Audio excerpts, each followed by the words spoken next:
Everything was fine. But when he looked at the infrared feed from the room Nia was in, he frowned. She wasn't showing any heat signature. Must be a glitch, he muttered. But deep inside, something didn't feel right. The next morning, he found her sitting on the roof patio, watching the sunrise. She hadn't slept. She looked the same as she did last night, calm, focused, distant. "You didn't sleep," he said. "I didn't need to." He sat beside her. "You're not really homeless, are you?" She looked at him and said nothing. "You're not from around here," he continued. She finally replied, "I was left here." "A long time ago." "Left by who?" She paused. Then she said quietly, "Not who, what?" Grant Miller didn't know what to say after Nia's last words. Not who, what? He sat there in silence on the patio as the morning sun warmed the glass railing. A cold breeze passed, but Nia didn't shiver. She just kept looking at the sky, as if searching for something beyond it. Grant wasn't used to being speechless. He had sat in rooms full of world leaders, tech giants, and billionaires. He had debated with the sharpest minds and outsmarted powerful machines. But now, sitting beside a girl he picked up on a foggy road, he felt strangely small. "You were left by something not human?" He finally asked. I nodded. "Can you explain that?" She glanced at him. Her eyes were calm, but deep inside them, Grant saw a storm of memories. "I will. Just not yet," she said. "You gave me food, warmth, and safety without asking anything in return. That matters more than you know." Grant leaned back in his chair. "I'm not expecting anything." "I know," she said. They both sat quietly again. The silence wasn't uncomfortable. It felt like the calm before a question no one wanted to ask. Over the next few days, Nia stayed in the guest room. She kept things neat. She didn't speak much, but when she did, it was always something important or sharp. Grant started noticing more odd things. She didn't touch any electronic device unless she had to. When she did, they behaved strangely. Screens flickered, sensors glitched. Even the AI assistant stuttered when Nia was nearby. Grant's curiosity grew stronger with each passing day. One afternoon, he walked into the living room holding 2 cups of tea. He handed one to Nia, who sat near the window with her hands folded neatly in her lap. "I've been thinking," he said. "About what?" She asked, taking the tea. "About you. You don't eat much, don't sleep, and don't seem surprised by anything, even alien talk." She smiled slightly. "You're not wrong." Grant sat down across from her. "So what are you really doing here?" Nia looked at him for a long moment. Then she spoke softly. "My people sent me here a long time ago, a test mission. I was young by our standards and chosen because I could adapt." "Adapt to Earth?" She nodded.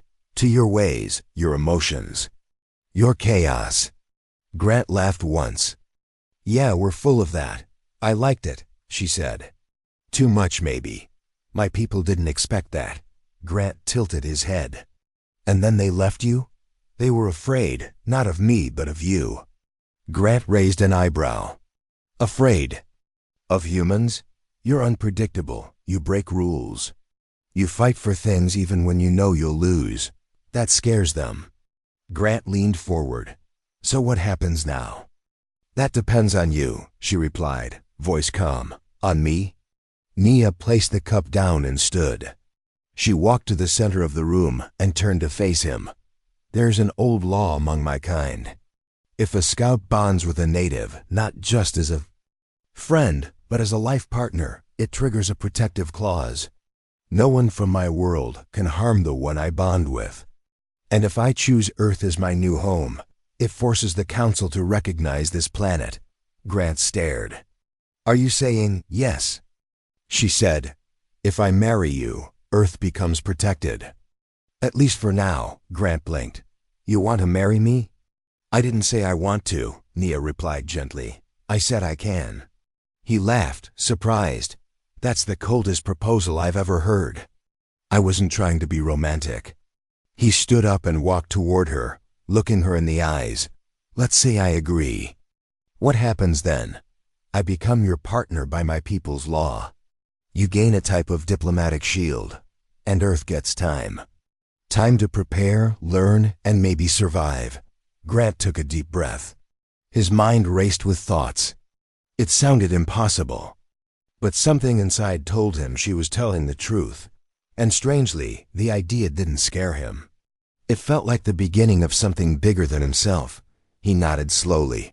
All right, Nia, let's do it. She didn't smile. But she placed her hand on his chest.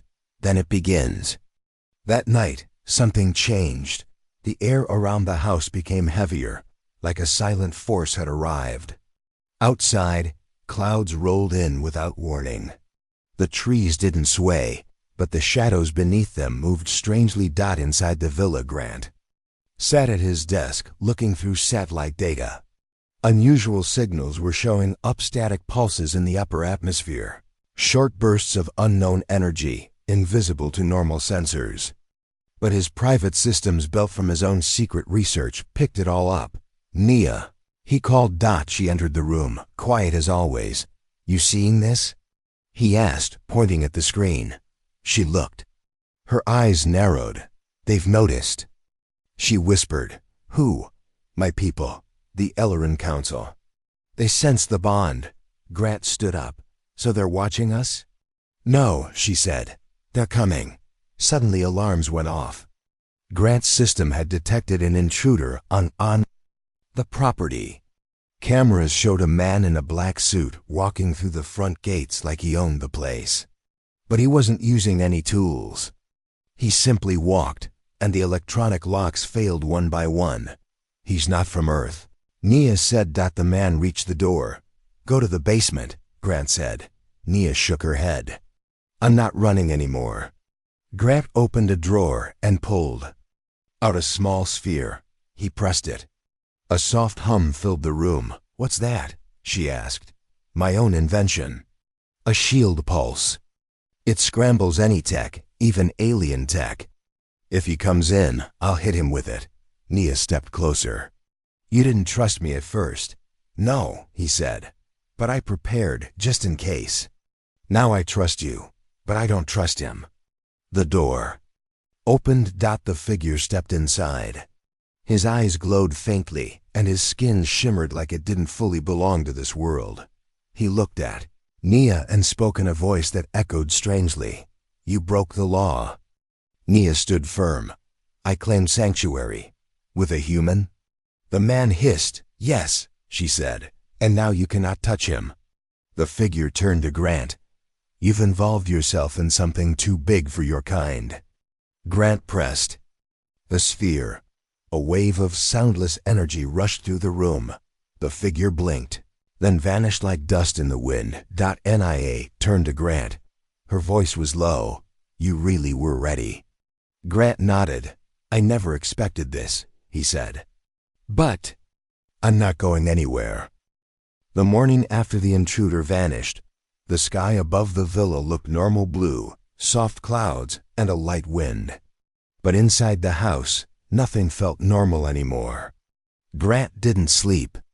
He stayed up in his lab, reviewing the security footage again and again.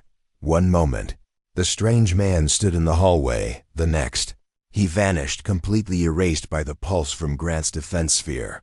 Even the cameras glitched when it happened. The AI system couldn't explain it. He wasn't human, Grant whispered to himself. And now, neither is she. Just then, Nia walked into the lab, silent as usual. She wore a simple gray sweater and dark pants. She looked peaceful, but her eyes carried a hidden weight, as if she had lived too many lives already. You've been watching the footage, she said. Double quotes, yes. Trying to make sense of it, Grant replied. But I can't. You won't. Find answers in the video, she said. You'll only find questions. Grant turned to her. Then give me answers. Nia paused. Then she nodded. It's time. They sat in the control room. The lights dimmed. The screens shut down. Nia placed a small crystal on the table shaped like a teardrop. glowing faintly from inside. "This will help me show you," she said.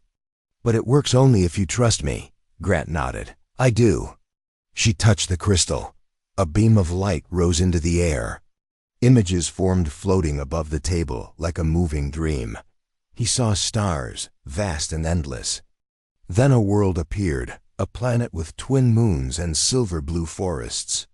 In its sky, great floating cities sparkled with lights. Strange beings moved through the clouds in living ships shaped like wings. "This is my home," Nia said. "A planet called Illyra. My people, the Ellerin, have existed for thousands of cycles. We study, observe, and sometimes interfere." Grant watched, amazed. "So Earth is just another project to you?" "At first, yes," she admitted.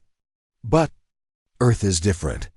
You're young, chaotic, emotional, but powerful. You grow fast, too fast." The images shifted again. Now he saw Earth from space, watched through glowing symbols and strange scanners. "When Earth's technology started evolving too quickly," Nia continued, "the Council grew afraid. They believed humans might one day become dangerous, not only to themselves but to other planets. So, they sent you here?" Grant asked. "Yes. I was chosen to blend in and observe your world from within. I came in secret. I was not allowed to interfere. But something happened." "What?" Nia looked at him. "You." Grant didn't speak for a while. He was trying to process everything, the planet, her people, her mission. It all felt like a dream, but the images in the air looked real. The way she spoke was real. Her calm voice, her steady breath. "You were supposed to spy on Earth," he said finally. "But you stayed." "I chose to stay," she said. "I saw things my people didn't expect. I saw kindness in the streets, even among the poor. I saw children sharing food when they had none. I saw people laugh, cry, fight, and love. I saw something my people forgot long ago." She turned to him. "I saw hope." Grant felt a strange pain in his chest. Not fear, something deeper. He had built machines, empires, and systems. But he had never been told he represented hope. It felt too big for him. "So why now?" he asked. "Why tell me all this?" "Because they're coming," she said. "Now that I've bonded with you, the Ellerin Council sees Earth as a threat. They will try to remove that threat, quietly, without warning." Grant stood up and paced the room. "And what do we do? Run? Hide? Surrender?" "No," Nia said firmly. "We prepare." He looked at her. "How?" She opened her palm. A small device appeared like a coin, but pulsing with light. "This holds knowledge from Illyra, codes, data, and designs that can help you build defenses, communication networks, and weapons if needed." Grant took it carefully. "You trust me with this? You're the only one who can use it without fear. Your mind is fast enough, and your heart is still human enough." He smiled faintly. "That's the nicest way anyone's ever called me strange." That evening, they stood on the villa rooftop, watching the stars. "Do they know where you are?" Grant asked. "They know I'm on Earth," Nia said. "And now they know I've chosen to stay. What happens if they come in force?" "They won't," she said. "Not yet. The Council fears open war. They'll send agents first. Quiet. Assassins, spies, machines shaped like people." Grant sighed. "Sounds like I need to upgrade security." "You will," she said. "I'll help." He looked at her. "You gave up everything. Your world, your people, your mission. Why?" Nia didn't answer right away. She just looked at the stars. "Because I found something more important." He waited. "You." Later that night, in the quiet of the villa, the lights dimmed. The AI whispered softly, "Unknown transmission detected." Grant rushed to the lab. A signal was pinging Earth's orbit. It wasn't from any satellite. It was a probe cloaked, hidden in the blackness of space. Nia stood beside him. Her face was serious. They've begun the scan. They're mapping Earth's defenses. Grant looked at her. Can we stop it? No, but we can send a message back. To say what? She turned to him, her voice steady. To say Earth is no longer alone. Darkness covered the sky above the English countryside. Stars twinkled silently, but something unseen moved among them. Grant stood in the control room, eyes locked on the holographic screen. Beside him, Nia was quiet, watching the blinking dot slowly circle the Earth. It was the alien probe. It's still scanning. Grant said, voice low. Yes, Nia replied. It's sending everything back to the Ellerin Council. Every signal, every satellite frequency, every defense system Earth has. Grant tightened his jaw. And what happens after the scan? They send judgment. He turned to her. You said they wouldn't come in force. They won't yet. They'll test you first. Small attacks, shadows in the dark. They want to know how Earth reacts. Grant looked at the hovering probe icon again. Then we need to be ready. The next morning, Grant called a private meeting with 3 people he trusted. A retired Army general named Brenner, a space engineer named May, and a cybersecurity expert named Dev. All 3 had worked with Grant before, helping him build quiet projects the world never saw. They met in the underground command room.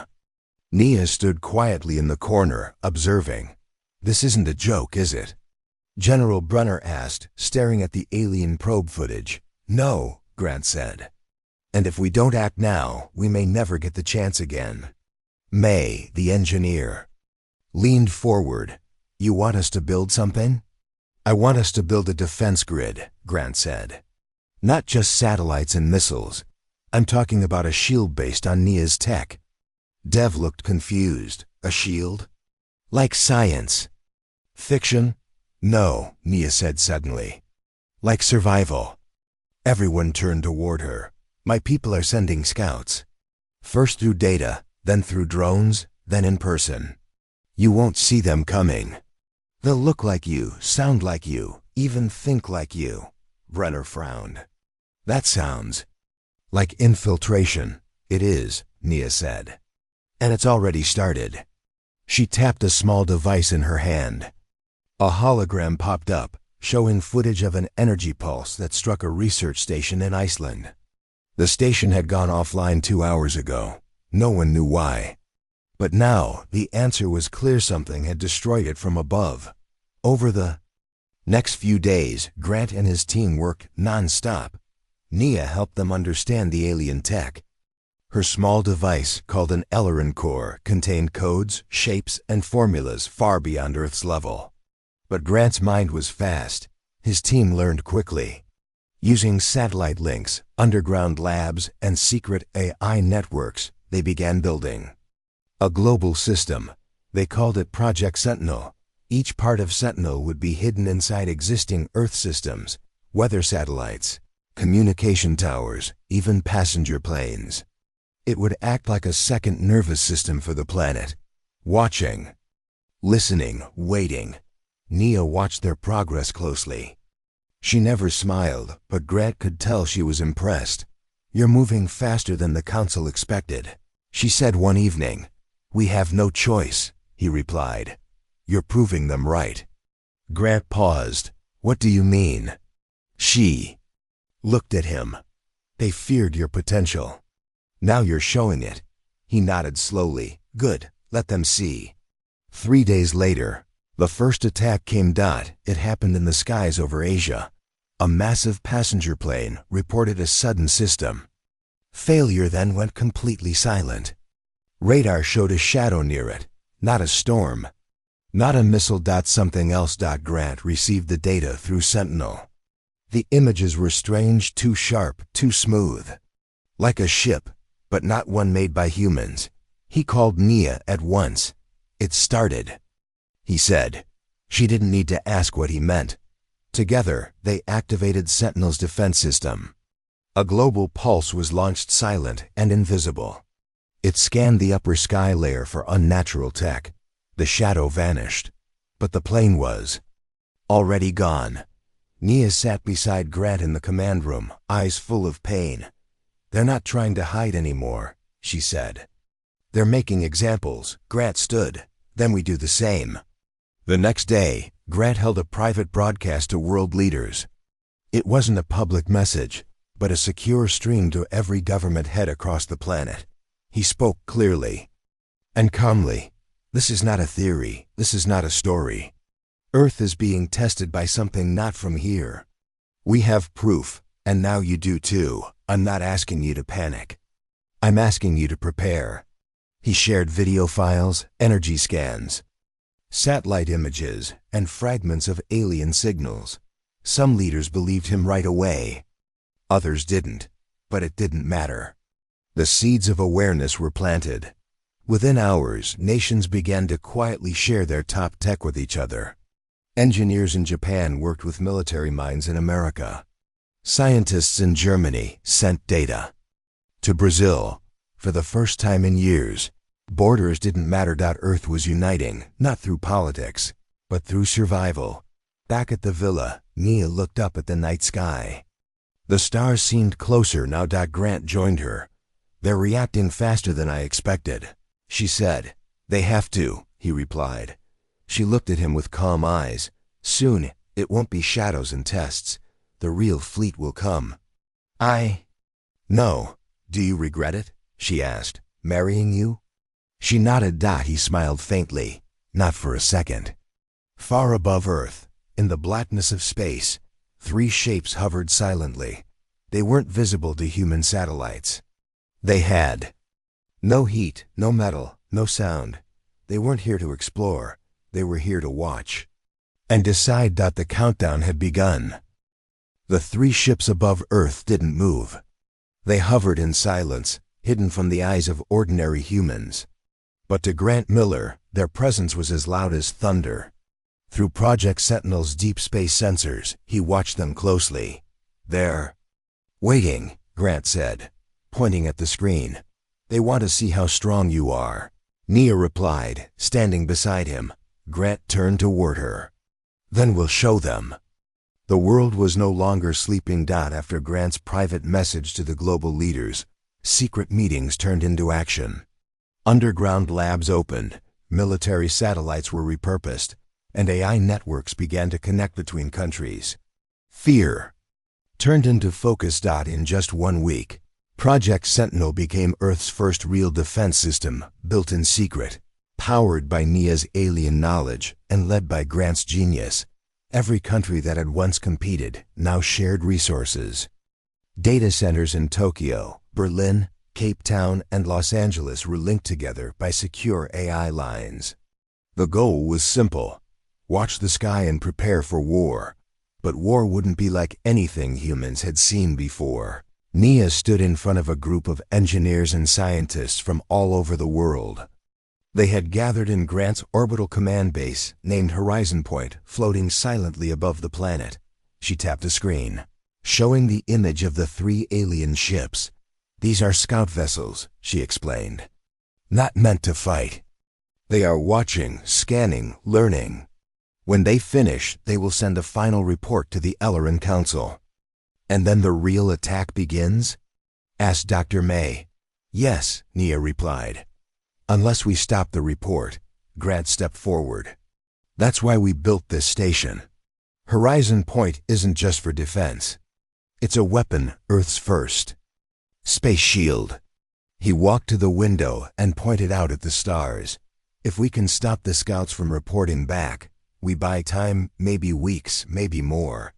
Time to build stronger weapons. Time to prepare Earth." General Brenner nodded. "What do you need us to do?" Grant looked around the room. "We're going to hack a ship." That night, Grant sat alone in the observation room of Horizon Point. The Earth spun below like a blue jewel. He held the small Ellerin core in his hand, the one Nia had given him weeks ago. Inside it were programs, codes, and secrets beyond anything Earth had ever known.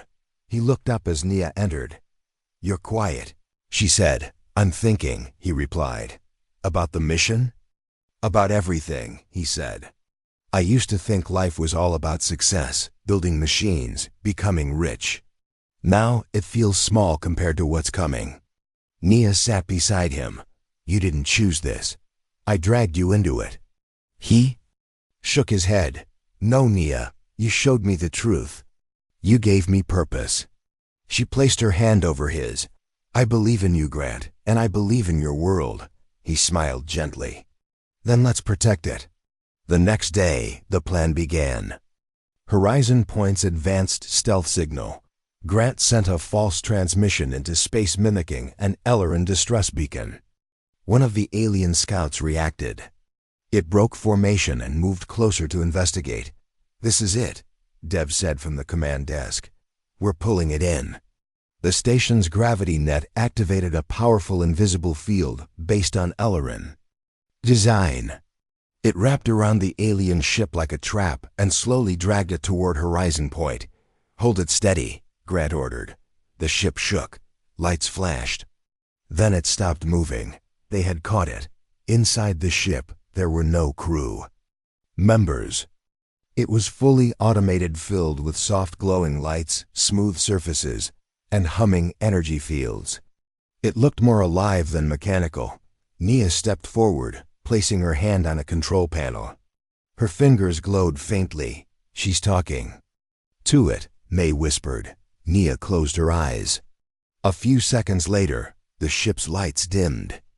It's quiet now, she said. It won't fight us. Grant moved closer. Can we access its data? Yes, Nia said. But there's more. She tapped a screen inside the ship. A strange map appeared, a star map with colored lines leading toward Earth. This is a path, Nia said. A route the Ellerin fleet will use if Earth is marked as hostile. Grant stared. So this is their war plan? Yes, but now that we have it, we can prepare. Back on Earth, leaders met again, this time on a secure line hosted by Horizon Point. Grant showed them the map. This is our future unless we act fast. What's your plan? Asked a French general.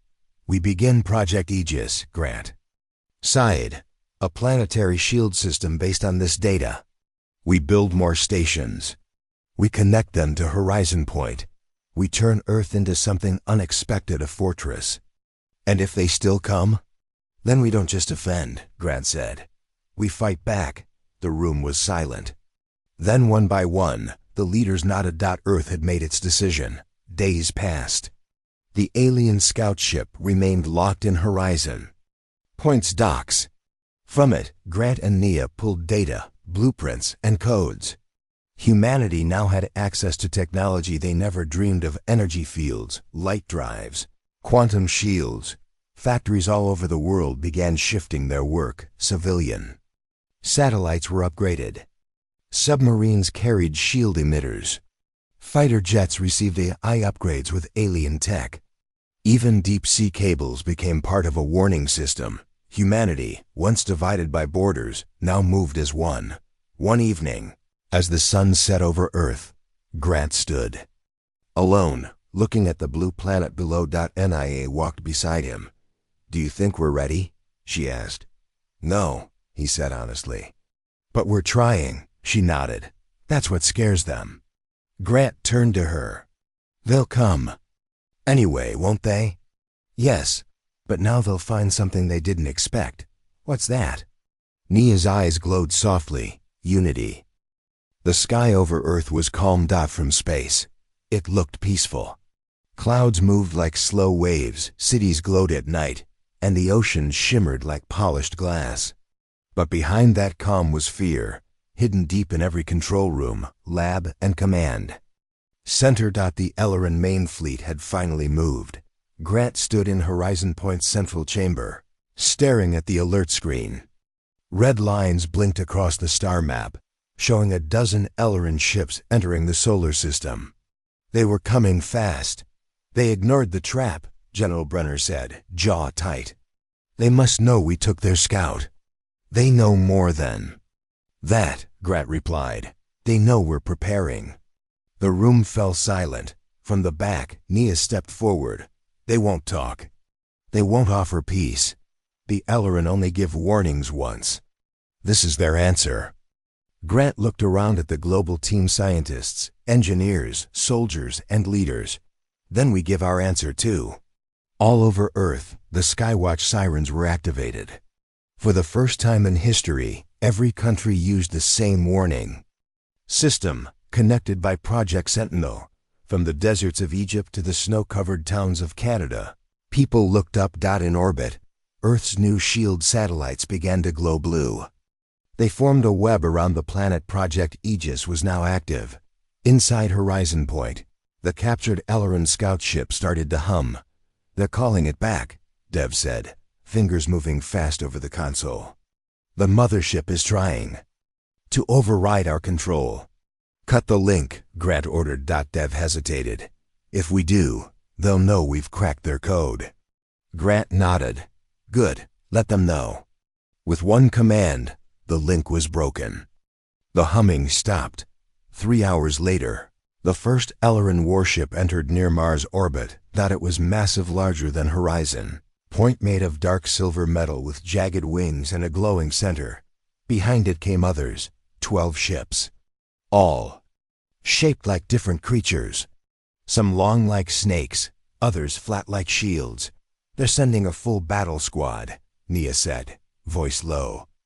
They mean to destroy Earth. Grant didn't blink. Let them try. The first shot was fired from Earth. A solar-powered rail cannon hidden in the Andes. Mountains launched a plasma round into space. It hit the lead Ellerin ship straight in the side. The ship staggered but didn't fall. The return fire came fast. A beam of white light sliced through the clouds, burning a path across the Pacific Ocean. No cities were hit, but the message was clear. The war had begun. Grant activated Horizon Point's defense mode. The station turned slowly, locking onto the lead ship. Fire fusion lance, he said. A streak of orange fire shot from Horizon Point. It smashed into the ship's wing. Metal cracked. Sparks flew. The ship tilted and stopped moving. We got one, Dev shouted.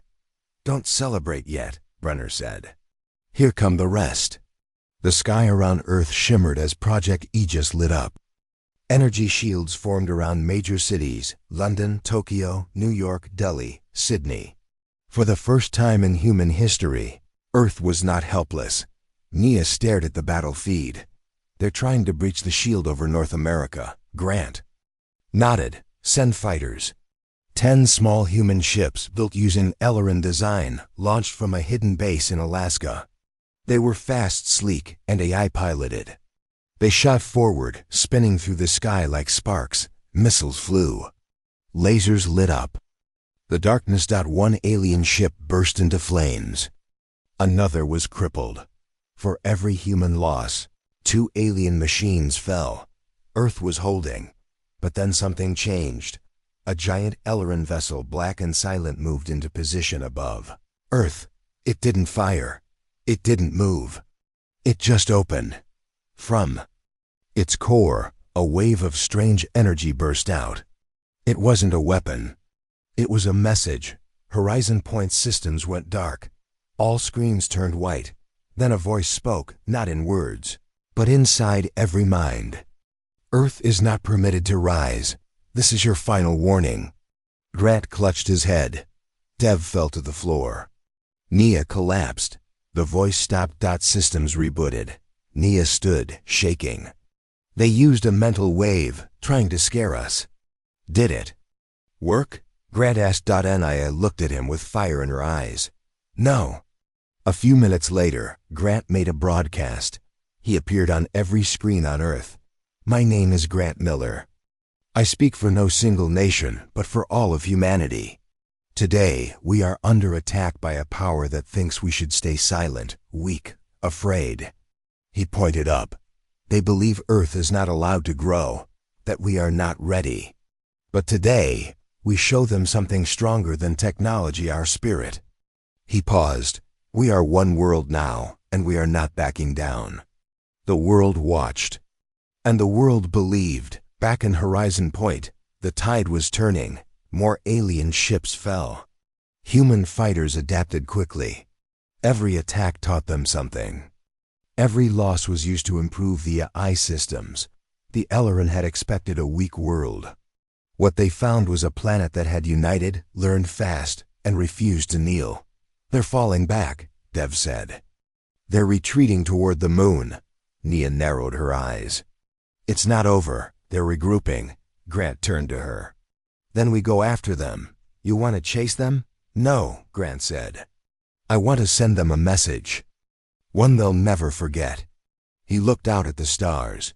Prepare the counterstrike. In the final hours of the day, as the battle faded and the stars began to shine again, Earth stood stronger than ever. Tired, hurt, but not broken, and above them all, Horizon Point glowed like a beacon in the sky, proof that humanity had stepped into the galaxy. Not as slaves, but as equals. The Earth was still. Smoke drifted through the upper atmosphere. Fires burned in space. Satellite debris floated in silence. The first great battle was over. Earth had survived, but everyone knew it wasn't finished. The Ellerin had pulled back, but not for peace. They were gathering strength, waiting, preparing for a second wave. A stronger one. Inside Horizon Point, Grant stood at the main window, watching the stars. "They'll come again," he said softly. Nia joined him. "Yes, but we'll be ready." 3 days passed. Earth cities remained alert. Shields stayed active. Fighter pilots slept near their ships. But something strange happened. There was no second wave. Instead, a single Ellerin ship moved forward from the fleet. It was not the largest, nor the most powerful. It looked old, scarred, and slow. It drifted into orbit and stayed still. "They want to talk," Dev guessed. General Brenner frowned. "Or it's a trick." Grant shook his head. "We answer, but on our terms." They connected the Ellerin ship to Horizon Point using a secure channel. No mind link this time. Just video. The screen flickered. Then an Ellerin appeared. It wasn't tall or armored like the soldiers. It had soft silver skin and calm blue eyes. Its voice was smooth and steady. "You are not what we expected," it said. Grant stepped forward. "You thought we'd run." "Yes, most young species do. But we didn't." "No, you fought like a fire just learning how to burn." It was dangerous, impressive. Grant crossed his arms. "Then why are you here?" The Ellerin looked at him carefully. "We came to ask one question. Will you stop?" Silence filled the chamber. "Stop what?" Grant asked. "Stop growing. Stop expanding. Stay on your world. Stay human." Everyone stared. Grant's jaw tightened. "No. Even if it brings more war?" Grant nodded. "Even then." The Ellerin closed its eyes for a moment, then gave a slow nod. "Then you are one of us now." The screen turned black. "What does that mean?" Dev asked. Nia answered quietly. "It means we passed." Later that night, Horizon Point received a new signal. It wasn't from the ELARN. It came from deep space, another part of the galaxy. It wasn't words, but shapes and tones, a pattern, a message. "They're not alone," Dev said. "There are others." Grant stared at the screen. A list appeared. Coordinates, names, some in human language, others not. "They're giving us a map," Nia whispered. "A map of the galaxy." Earth wasn't just a battlefield now. It was part of something bigger. Galaxy was not empty. Other civilizations existed, some peaceful, some not. The Ellerin had acted as guardians, testing every rising world. Not out of cruelty, but fear. They had seen chaos before, but Earth was different. 1 month later, the world changed. Borders faded. A new World Council was formed. Not by politics, but by unity. Soldiers and scientists worked side by side. No flags, no division. One world. Horizon Point was expanded. It became the first station of the Earth Stellar Command. And Grant Miller became its first commander. He didn't ask for power, but Earth needed someone strong. Someone trusted. Meanwhile, the captured Ellerin scout ship was rebuilt. Now fully under human control, it was named Unity-1. Grat stood on its bridge as the engines hummed to life. Nia joined him, wearing a new uniform, one marked with the symbol of Earth, a circle of stars around a single blue dot. Ready? She asked. Grat smiled. Always. Unity-1 launched. For the first time, a human ship left Earth space with full permission and full warning. The galaxy would not be easy. Not everyone would welcome Earth. But now, Earth was not afraid. From above, the planet looked different.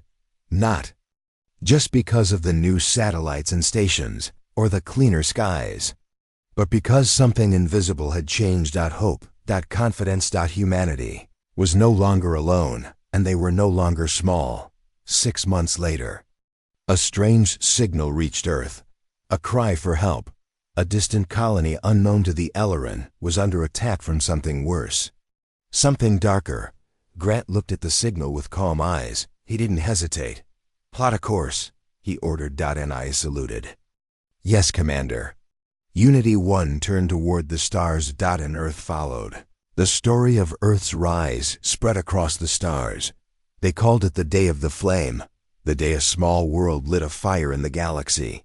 A world that refused to kneel.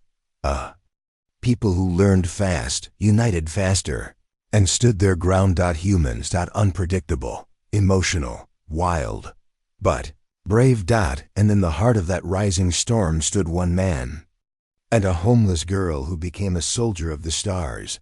Nia smiled from the pilot's seat. I never thought, she whispered, that a walk down that cold road would bring me here. Grat looked at her. Neither did I. They stared ahead. Into the unknown. Together.